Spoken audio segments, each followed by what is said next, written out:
In your opinion, the three victims were brutally murdered. Is that correct? From my look at the scene of the crime, it would be my best judgment that they were assaulted and murdered. You found cameras and binoculars covered with blood at the scene, which you feel could have been used as the murder weapons. That's right. You think this could have been done, Sheriff, by one man? I suppose one man could have done it. Do you think it could be more than one man involved in this crime? That's a possibility. Now, as your search moves out from here, you will be looking for a man who is a sex criminal of some type, I would imagine? That's right. I think he would have to be. Have you had anything like this in the past here in this area in Starved Rock? Not for a long, long time in the county.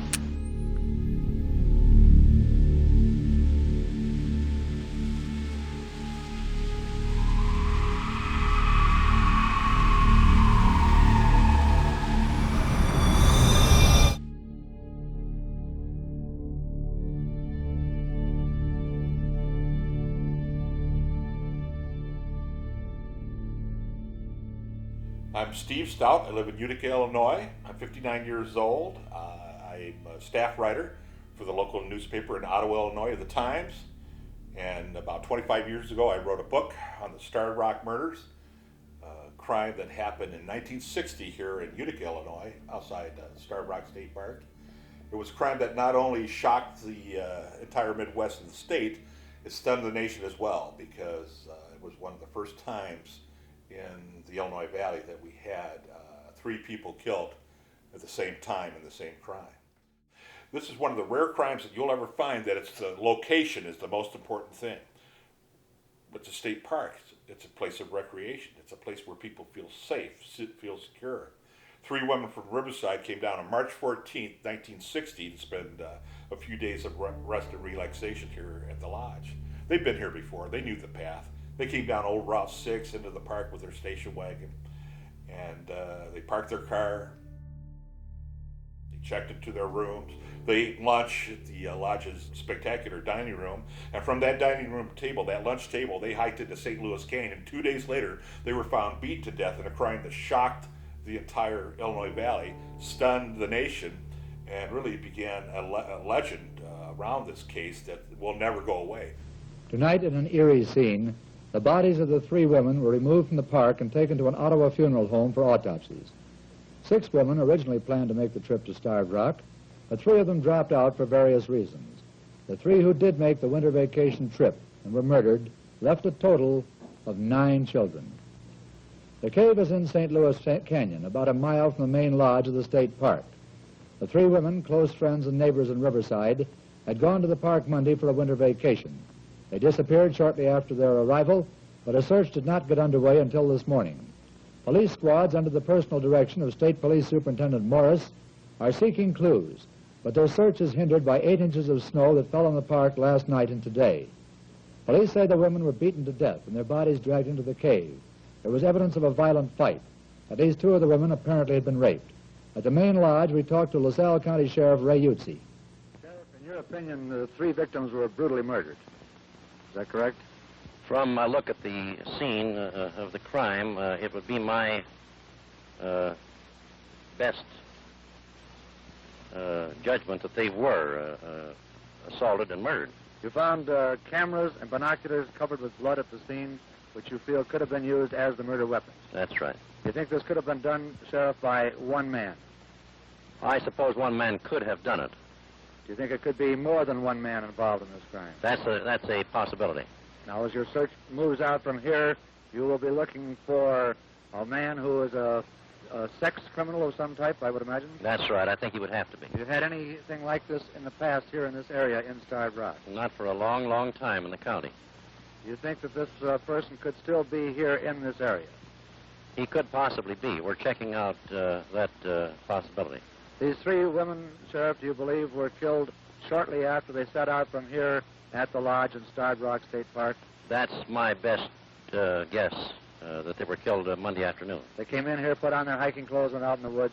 Shortly after 1 o'clock. And that same day, perhaps? I think so.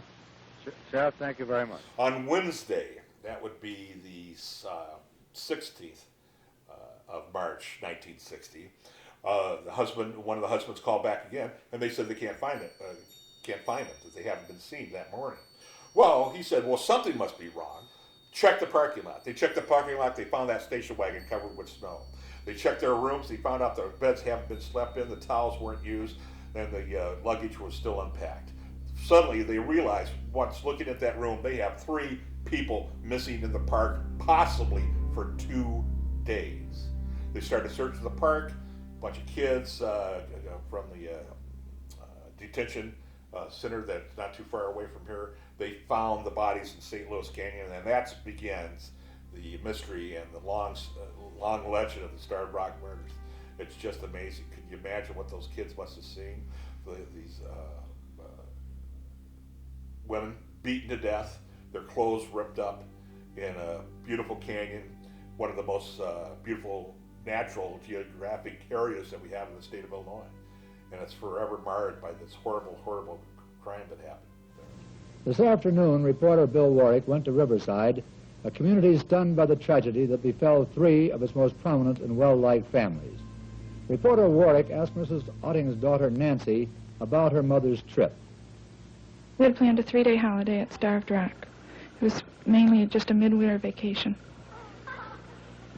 Now, your dad is pretty sick. Daddy has been ill, yes, with a heart condition. And your mother's been taking care of him for quite a while. Yes, that's right. And this was to kind of get her away from the house. That's right. She's been sticking pretty close. That's it exactly, yes. A vacation after a long winter.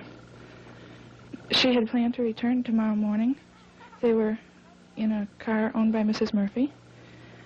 They had planned to go hiking, visiting, just enjoy the vacation that they had.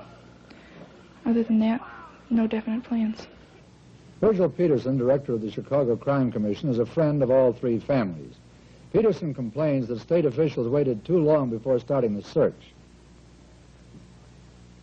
And trying to call them there at the hotel, beginning on Monday night, and it was obvious that their room hadn't been slept in and that sort of thing, that certainly some action should have been taken before 2 days had elapsed. Well, what about police protection down at the park? Is there any at this time of year? Well, obviously it's not sufficient. I'm not familiar with what police protection they have, but I think that certainly at a park like that, which certainly 3 respectable, lovely ladies ought to be able to go down there and have the assurance that they're getting adequate protection and to go out on the trails without being attacked. Obviously, there wasn't adequate protection or this couldn't have happened. The first attempts to investigate this crime were very unorganized and very unsuccessful. They didn't ever have anything to compare it to. Tonight, some police say the murders apparently were committed by at least 2 men. The State Police Superintendent Morris admits that his men have no leads on anybody in this brutal triple slaying. Police say they have new leads but no suspects in the murder of 3 Riverside women at Starved Rock State Park.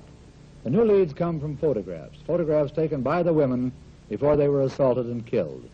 However, police refused to say exactly what the pictures showed. The film was found in a camera found near the women's bodies. Earlier today, police set up roadblocks in and around Starved Rock State Park. They're looking especially for men with scratched faces, faces clawed by 3 women fighting for their lives. And they're trying to find a gray station wagon seen in the park on Monday. Meanwhile, other police carried flamethrowers to the murder scene to melt 8 inches of snow that had fallen since the Monday murders. Under the snow and the ice, they hope to find the clues that will lead them to the murder or murderers. Among the first things discovered under the snow was a 3-foot-long tree limb. It was stained with blood. It might have been the murder weapon. More evidence of the brutality of the murders. The flamethrowers also uncovered a tiny piece of silver foil.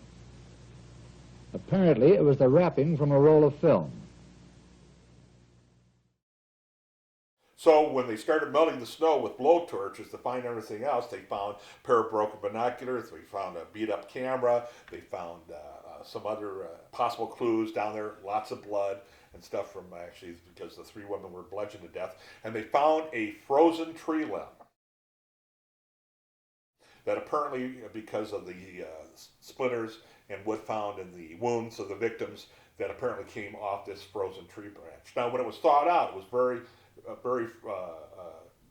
fragile. It would almost disappear at a touch, but you have to remember that this thing was frozen solid. So a lot of people say, well, we believe that the husbands were involved, that the victims' husbands, for some reason, wanted their wives killed, and so they hired somebody to follow them down. If you're going to follow somebody down 90 miles to commit murder, you're going to bring a knife, a rope, a gun, a weapon, a something. You're going to bring it, you're going to use it. You're not just going to say, when I get to the scene of the crime, when I get these people alone, I'll pick up something off the ground and kill these women. Nobody does that. You got to think about this. Nobody does that. Police disagree tonight as whether the three Riverside women took a picture of their murderer shortly before they were beaten to death in Starved Rock State Park. LaSalle County Sheriff Ray Utze says he's convinced a triple exposure picture taken by one of the women and found in a camera near the bodies shows the dim outline of a man. But State Police Superintendent William Morris doesn't think there's a man in the picture. Ottawa, the county seat of LaSalle County, was the site of the disagreement over the photograph. At the Ottawa police station, investigators assigned to the murder looked at the picture. Sheriff Utze contends that the shadowy form in the upper left-hand corner of the picture is a man. Officers examined the picture from all angles. Did one of the women take a photograph of her own murderer, or is it something else, a product of the triple exposure? Sheriff Utze is surprisingly definite, says the photograph shows a man about 5 feet 9 inches tall, weighing 160 pounds. The camera that they were using was an Argus C3, a great camera, a very strong tank of a camera. But unlike the cameras that, even film cameras that some people are still familiar with, this had a winding knob on it, and it was a very difficult thing to wind the film as you advance the film. And what could happen was you could not, if you did it too far or too little, you overlap frames. So when they developed the roll of film out of this camera, they found overlapped frames and blew them up, and a tree over a tree made it appear in one thing like there was a shadow in the background of one of these pictures. So the word got out through media that possibly these women photographed their killer during their hike unknowingly. Well, that wasn't happening. Any kind of photographer would look at those frames, and it ran in Life magazine, actually. The Life magazine had a story on this case. Superintendent Morris right now is more interested in a package of keys he himself found along the pathway to St. Louis Canyon, where the women were murdered. Morris says the key case may have been made in Canada, and that a car with Manitoba license plates was seen in the park on the day of the triple murder. Nothing ever came of that triple exposure photograph, or of the key case, or of any of the other clues found at the scene. The investigation dragged on. Every now and then there was a brief flurry of excitement over a new suspect, but nothing really happened. This is the route the women took Monday when they went for a walk from the main lodge. They apparently hiked down this trail and into St. Louis Canyon, and it was there that they met death. How and by whom, the police don't know, but the search goes on, spurred by a $30,000 reward offer posted by the three companies that employ the husbands of the victims.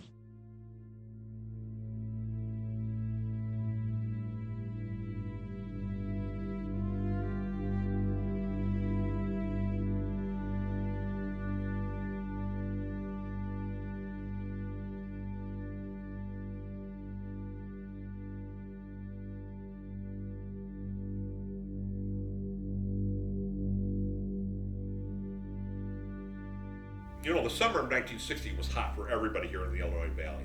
We had a mass murderer on the loose. 3 women were killed in a local park. The police were not making any headway in the case. So the summer was hot and scary for everybody around here except for one person. Harlan Warren, the state's attorney of LaSalle County at the time, but it was a lot hotter for him. We know now state's attorneys' jobs are not to play detective.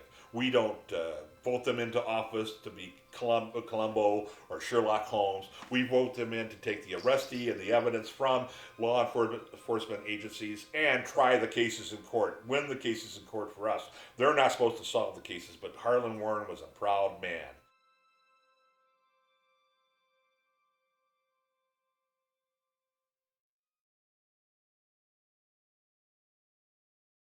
He was proud, and he was just upset about the lack of state police success in this case. So we called for all the evidence to be brought back into his office. And he looked at the evidence from this case, bloody clothes and frozen tree limb and a broken pair of binoculars and the crushed up camera case. What's here that could help me solve this case? What is in this room that the killer left at the scene of the crime that could help me find him? And he kept going back to the string, the twine, the piece of material that the ladies were tied up with. That seemed to be the only thing the killer left at the scene of the crime, or killer or killers left at the scene of the crime. Where did this string come from? He looked at it, he looked at maps of St. Louis Canyon, of Starved Rock State Park, of Utica. Where did this string come from? But he said, you got to start at the first place first, the lodge. He goes to the lodge one night, talks to the concessionaire, a man named Nick Spiros, who ran the lodge at the time. Nick, you got a string like this? He held it up. Nick said, well, probably housekeeping has string, but wait a minute, there's a ball of twine we keep in the kitchen, back closet. We tie up the meat with it when we bake the meat. Maybe it came from there or something. They scientifically proved that the twine off the woman's body came from that exact ball of twine in the kitchen.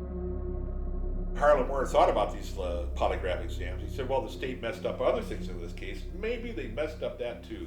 So he hired technicians from the John Reed Institute in Chicago. John Reed is considered the father of the modern polygraph exam. And they ran everybody through the test again, all the employees, all the guests they could find, all the rangers, anybody, the delivery people that delivered to the park that day, everybody that we could find that we would ran through the test again. And you know, they're amazing, only one person flunked that test. Chester Otto Weger, a dishwasher that worked at the lodge at the time. When Chester left the cabin where they were giving the polygraph exams, the technician looked up at the detectives and said, that's your guy. That's the guy who did it.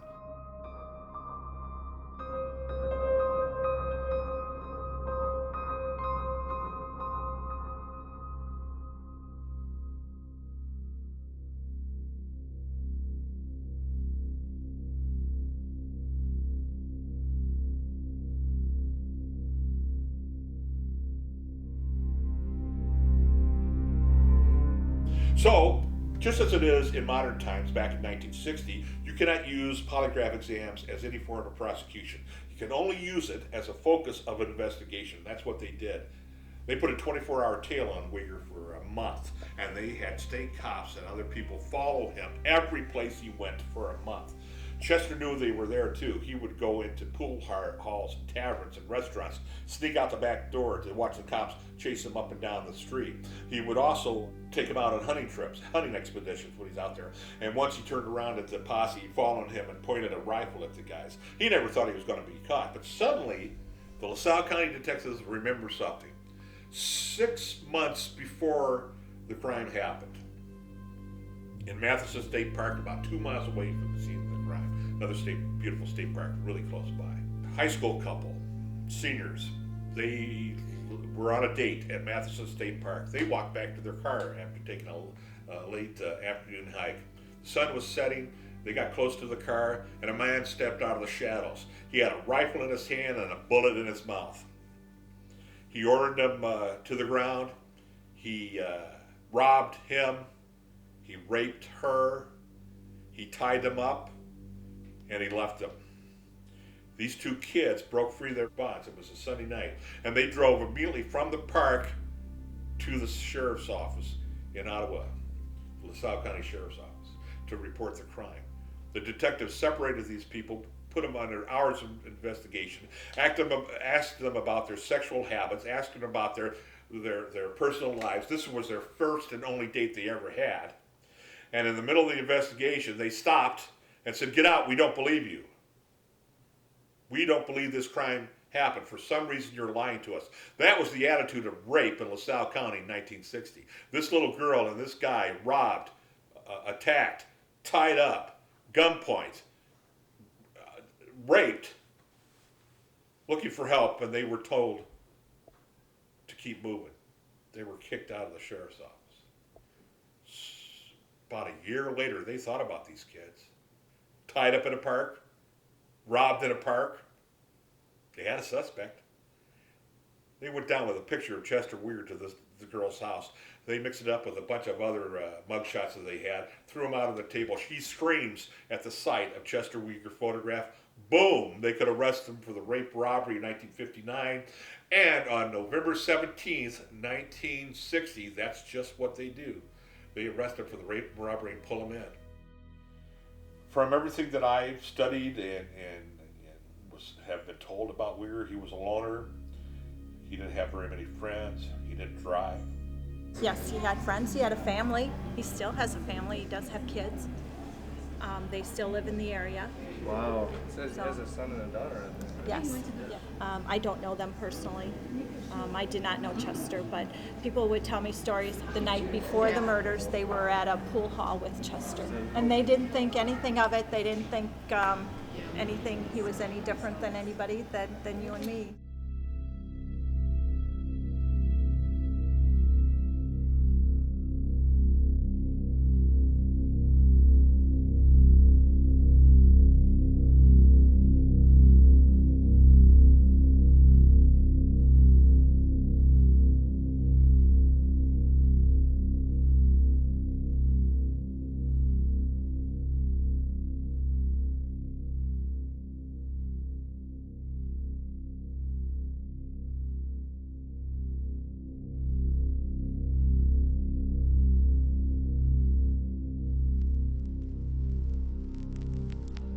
Now, Chester, were you in St. Louis Canyon the day of the murders?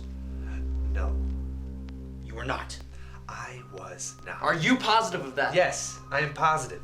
Were you walking in the vicinity of the parking lot of the lodge that day or any place in that afternoon? I walked upstairs and downstairs at the lodge. I can't say. You didn't walk over to the parking lot? No. Over by Sunset Point there? No. Not by Sunset Point? No. Listen, how much longer is this going to take? By the shuffleboard there? No. Did you go near the footbridge that is near the highway leading up to the lodge? No. I wasn't. Did you see these 3 women that Monday afternoon? No. You never talked to them? No, sir. Did you make a habit of talking to strangers, Chester? No. Did you ever take any of the guests for a ride around the park? I seldom drove. No, I never did. You never went up to any of the guests and struck up a conversation with them? No, I didn't.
Told me to my face that they held a gun to his head and said, either sign the confession that was already typed out or we'll blow your brains out.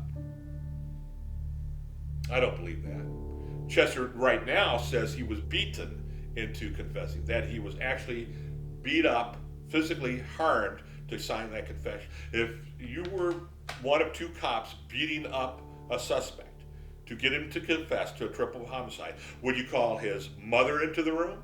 Would you call his father into the room? Would you call his wife into the room? Would you call a medical doctor in the room? Would you call a photographer in the room to take his picture? Would you call other detectives in there? Would you call 2 different court reporters into the room to take confessions? Would you call about a total of 14 people into a room where you're beating a suspect into confessing? Of course not. You wouldn't let anybody near that. But it's easy to say 50 years later I was beating in to confess. It's easy to say that this confession was typed up.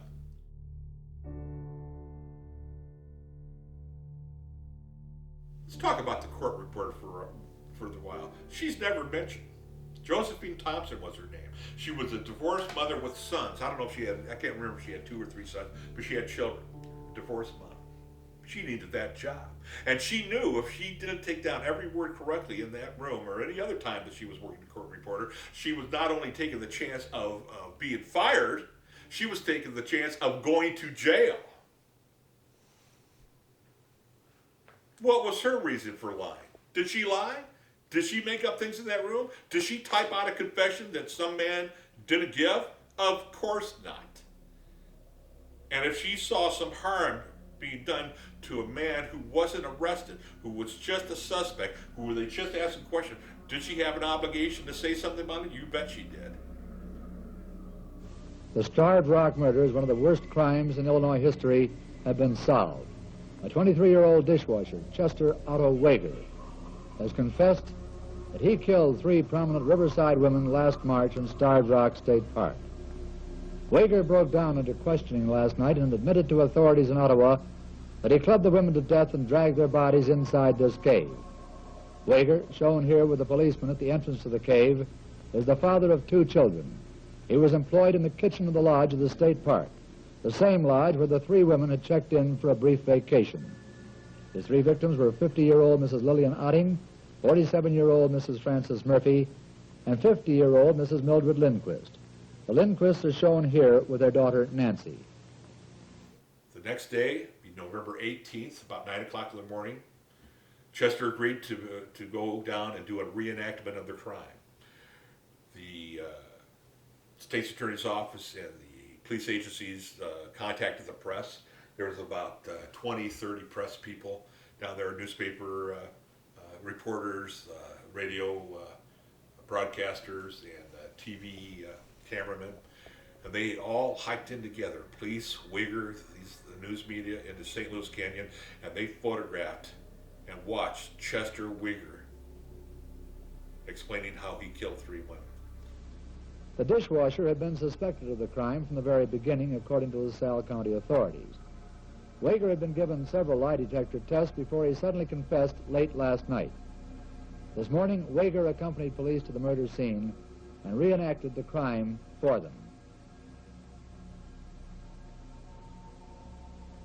The confessed killer claims that his mind was on robbery, not murder, when he met the women in St. Louis Canyon, white with snow, one day last March. He says he tried to grab the purse of one woman and found it was a camera, that he then begged the 3 women to give him a chance to get away, which they did, but he followed them. Mrs. Murphy caught sight of him and came after him. He then picked up a broken limb of a tree and clubbed her. The other 2 women were cowed into letting him tie them up, but he was afraid they'd get away, so he clubbed them to death, too. Sheriff's deputies take the place of the women as Weger reenacts the crime. Weger was here today. He said, well, police told me everything to say. They told me everything to do, everything to say, but anybody that was in the canyon that cold morning would testify that Chester Weger was leading that parade. He wasn't being told what to do or when to do it, that he showed everybody how he did it. Chester Weger committed the crime. The way he said he did with his multiple confessions. And even though it's strange and unusual to think how could one man attack, intimidate, and ultimately kill 3 women, each of whom were larger than he was, you have to go down to the canyon. You have to go to St. Louis Canyon and answer that question. 3 walls, about 100 foot high each, surrounded it. One way in, one way out of the canyon. These women walked down there, sightseeing, having a beautiful afternoon. Monday afternoon it was. Nobody was in the park at that time.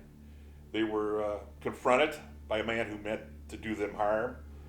They resisted for a while. He fought back.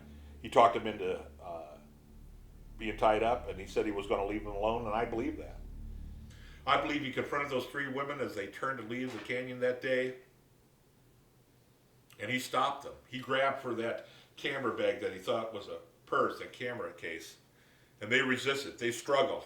He told them that if they went back in the canyon, he would tie them up and he would leave them alone, and I believe that. I believe he went back there with them. I believe he tied them up, and I believe he turned to leave, just like he said he did.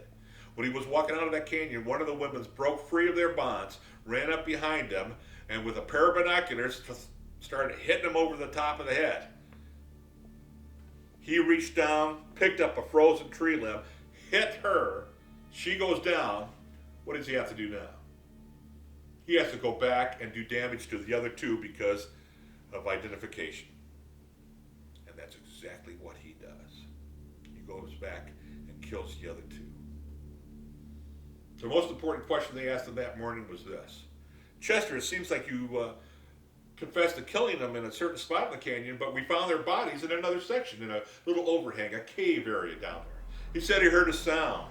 He looked up. He saw a red and white airplane. He named the colors.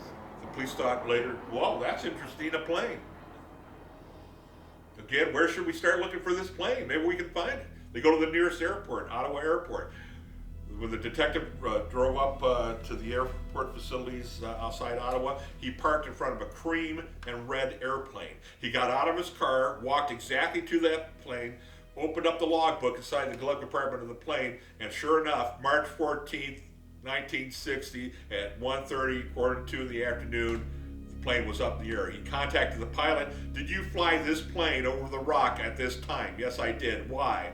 Because I was checking out, the pilot said he was checking out Plum Island, which is in the middle of the Illinois, between Utica, Illinois River, between Utica and Starved Rock State Park. And they had a strip, an airstrip on that land. He was just trying to see, with the condition of the strip, condition of the island.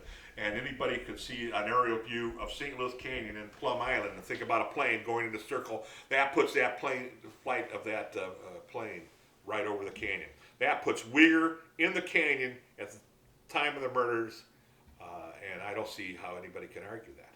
How did we know about the plane? Ask Weger. I asked Weger that question, and the police fed me that information. Well, it's quite possible police knew about the plane, but it's also a fact that the pilot wasn't contacted about the flight until after Weger's arrest. How'd that happen? Is that another piece of bad luck for Weger? A lot of people think that this is not a crime of robbery at all, that it was a sex crime. And in many ways, quite possibly it was. When they found the bodies, a lot of the clothes were ripped up, a lot of the bodies were exposed. And they asked Chester, well, why did you do this? Or why, apparently, did you rip up their clothes? He said he wanted to make it look like a sex maniac committed the crime. Well, I contend that quite possibly maybe a sex maniac did the crime, but we'll never have any proof of that because the forensic evidence at the time, the science at the time, was so limited. So we'll never know at all. But the pictures are very brutal, very horrific, and the injuries to their bodies were very, very damaging. So we'll never know what the exact reason was, but I believe it was a simple case of a robbery get out of hand. A lot of people don't know this, but the first chapter of the book that I have written, I pulled it. It started out when he was 7 years old, and it has a lot of the cases, the criminal cases that I found of him as a juvenile. But I was adding all these things in the book. At first, I thought I should add them because I believed that people would want to know the evolution of where this man came from. However, when I looked at the entire book, I felt I was an armchair psychiatrist, that I'm not qualified to tell you why he got there, and I just didn't feel comfortable with bringing up some other cases that he was involved with the youth. Some of them were robberies, some of them were sexual, but the point of it is, it didn't really deal directly with the Starved Rock murders. Indirectly, it had a lot to do with things, and it was directly involved with Weger. The first week or two of the investigation, they were holding massive news conferences in the Great Hall of the Lodge, and they would have dozens and dozens of newspaper reporters, radio broadcasters, and TV guys in there shouting questions at the police. And through the crowd, serving coffee to the detectives trying to catch him, was Chester Otto Weger walking through the place with cuts and scratches on his face. You'll never see that in a crime again. You'll never see the man that they're searching for actually be at the news conference, working at the news conference. So that's literally right underneath their noses. But they were looking at a more complicated situation. They thought, how could somebody local do this? How could one man do this to these three strangers? Even as Weger was being led from Starved Rock State Park back to jail, Chicago authorities were on their way to Ottawa. They want to question killer Chester Otto Weger about some of the unsolved murders in and around our city. The LaSalle County officials plan to seek an immediate murder indictment against Weger, and an early trial seems likely. One of the most brutal crimes solved suddenly after 8 long months of investigation. The Starved Rock murders, our best effort of 1960, a team effort by almost everyone in the shop. But the story isn't finished yet. Chester Weger goes on trial early in 1961. When he does, we'll be there. Frank Jordan, News Director, WNBQ, NBC in Chicago.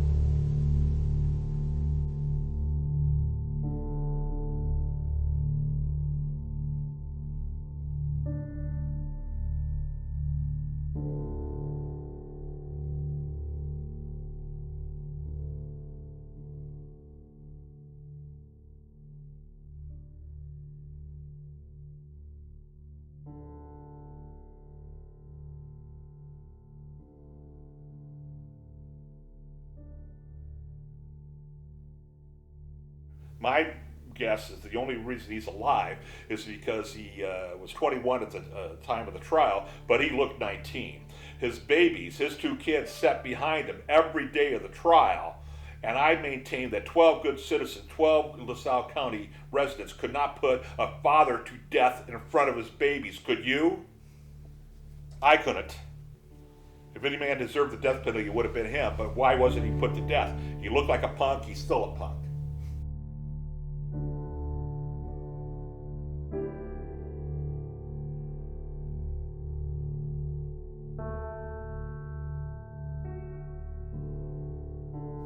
So, he was portrayed during the trial as an outdoorsman. Let's put him away in a box the rest of his life.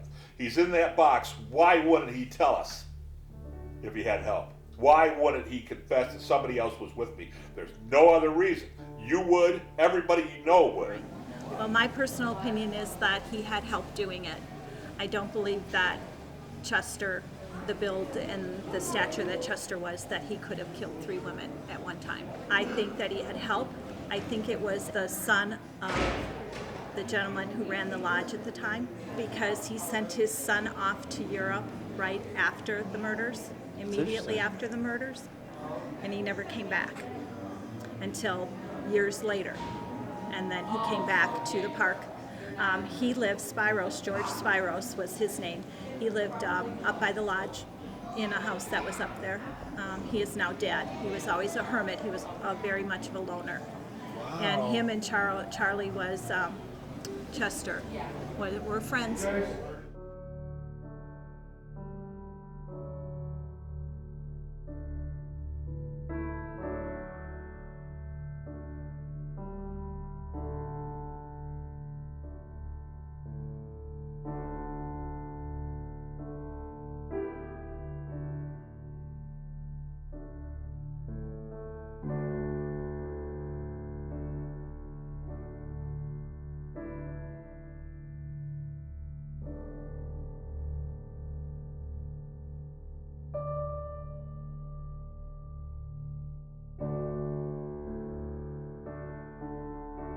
I think that's very unfair to accuse somebody that's not here any longer to stand up for himself. But there was no indication that Chester had help at all in this case. Nothing that he ever told us about. Again, he wasn't friendly.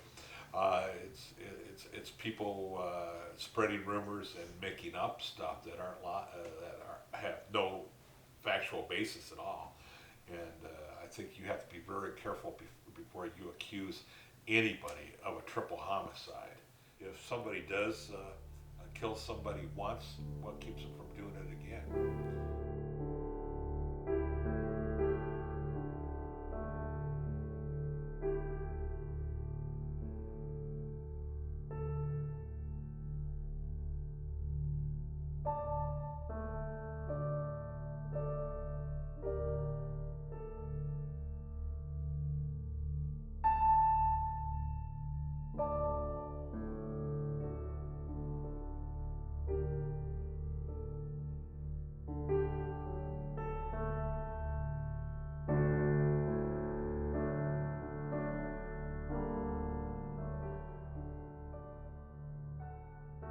I believe he's harmless. I believe he's a good candidate for parole. But I want what the jury wanted back in 1961. I don't want him harmed. I want him fed. I want him housed. I want him taken care of. I want him protected. But I also want him to spend his natural life in jail, just like the jury did. They had an opportunity to put this man in the electric chair, and for a variety of reasons, they didn't do that. The parole board, when I was there, asked him 3 questions. How much money do you have? Well, he doesn't have any money. He smokes in prison, so he makes, back then I think they made $0.10 an hour or something, 12 cents an hour. So they don't make any money in prison. Then he smokes, so he doesn't have any money. What would you do? He was a house painter. When he was arrested, he had to quit the lodge already, and for a few months he was painting properties around here, around the Illinois Valley. So he would go back to painting. And he said, where would you go? Well, I'd move back to LaSalle County. Wrong answer.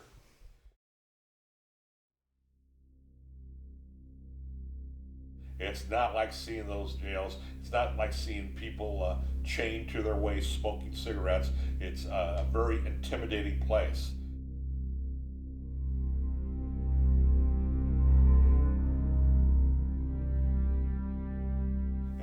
Chester Weger, when I first interviewed him back in the 80s, he had the benefit of the doubt going in his direction quite a bit. You would not think that somebody you could actually meet, sit with in a room across a table from would be capable of actually committing such a horrible act of killing 3 people with a frozen tree limb.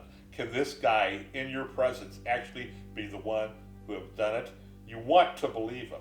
You want to think that he was railroaded. You want to think that there's some kind of misjustice here, because how could this guy sitting with you be the killer? He had that going for him quite a bit. And he was very believable. And he was very pathetic. And he was smarter than I expected. Doesn't mean he's a smart man. He was just smarter than I expected him to be there. But he had 30, 40 years to think of any answer for any question that I was going to ask him. But the most important question I asked him, I said, well, Chester, you said that you were threatened with a gun. Your life was threatened. That's why you confessed to the Starved Rock murders. You thought it was your life or this confession. And he said, yes. I said, now, if you confess to this crime, the parole board looks at a sign of a confession, admission of guilt, as a sign of rehabilitation. So you're telling me you can confess to save your life, but you can't confess to these crimes again to gain your freedom? If you confess to these crimes right now, you'd be out in a year or 2. And he said, I'm not going to do it. I'm not going to live with that black cloud over my head the rest of my life. I said, that black cloud is there permanently. But we live in a society where a man can admit to a triple homicide and increase his chances for parole.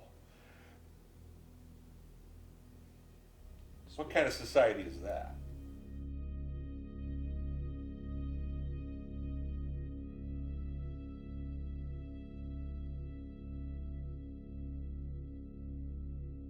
I think everybody in this case did a relatively good job with the evidence and the science that they had at the time. And it's a very difficult case. Again, 4 people went into the canyon, 1 came out. We'll never know what happened. We'll never really know what went down in that canyon. But the evidence tells us what Weger told us. The airplane, the logbook of the plane, the frozen tree branch, the broken binoculars, the cuts and scratches on his face. Everything points to this man being guilty the way he said the crime was committed. I find no fault in that. Are there unanswered questions? Yes. I'm not going to say they're not. There are unanswered questions, but none of the answers will set Weger free. None.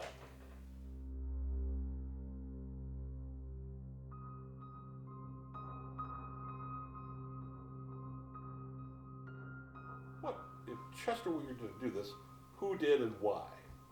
Chester Weger was in the habit of robbing people in the park. He would grab handbags and purses from people. He would run past the picnic areas and stuff and take things off tables. He wasn't looking for anything that you could pawn. An attorney, an appellate court attorney, would tell you now that when she believes that Chester Weger is innocent, she said, well, how can this be robbery, Steve? How can this be robbery? They were found with rings and watches and other jewelries and stuff that were really considered valuable at the time. Well, how could you consider that robbery? And you think, whoa, well, how can I? Well, you forget that Chester was only looking for money. He was just looking for green paper. That's all he wanted. He didn't want a watch, a jewelry. He didn't want anything of value. He didn't want diamonds. He wanted money he could put in his pocket and spend. That's it. That's what he was looking for. That's how they confuse you. They would fish, and he would come down every now and then, and I guess just kind of talk with them and make it. They just said he was always kind of a creepy guy. And the only thing I can remember as a kid growing up is that you were not allowed to come to Starved Rock. People look at the romantic notion that how could one guy do this to three women? How is that possible? So they turn off everything about this case right there. They said the authorities got it wrong because I don't feel like it could happen because it wouldn't happen to me. Well, that's true. But when you're faced with violence, you never know how you're going to react. These people were in a strange place at a strange time with somebody threatening violence in front of them. And I believe his confessions, his entire confessions, exactly how it went down. That he did this crime himself, the way he said he did, the way he described it, and the way he reenacted it after he was arrested. All that really counts a lot for me. Was he forced to confess? Yes. Did he do it? Yes.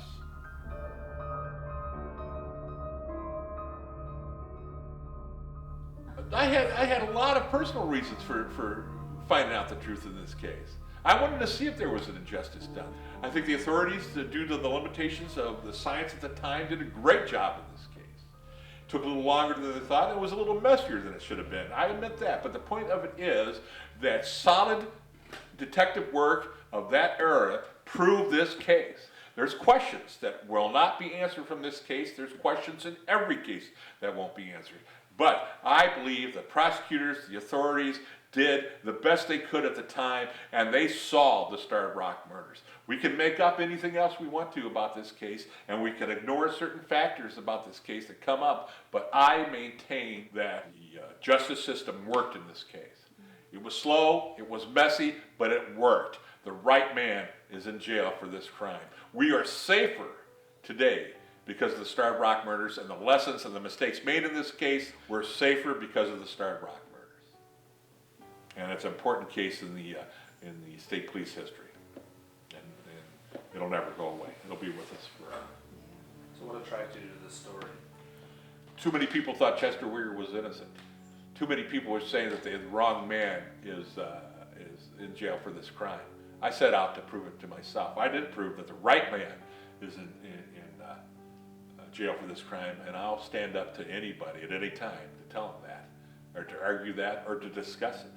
Because at this point, I mean, what do I have to lose? I don't have anything to lose. And the point of it is, my side has been proven in a court of law. The other sides haven't. The Free Chester Weger movement haven't. They use facts and figures that don't add up, that they can't justify, that they have no documentation. I have plenty of documentation on my side. And that's not because of me, that's because of the hard work of prosecutors, detectives, police officers, and 12 good people of LaSalle County who sat in judgment of Chester Weger. And they decided that he didn't do the crime, and they decided that he should spend the rest of his life in jail for it. And I agree with that.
premier state parks, not only in the state or the Midwest, in the nation. I mean, it's just a great place, and it's really a horrible, horrible thing that happened here that really didn't have anything to do with the safety of the park. You know, it has a black eye forever because of the Starved Rock murders, and I don't think that's fair, but that's just the way it has worked out. Starved Rock is a very safe place. It's a very wonderful place, and I think it's very unfair that this horrible crime had to happen in this spot. Again, it's just bad things can happen in good places, and that's what happened that day, March 14th, 1960.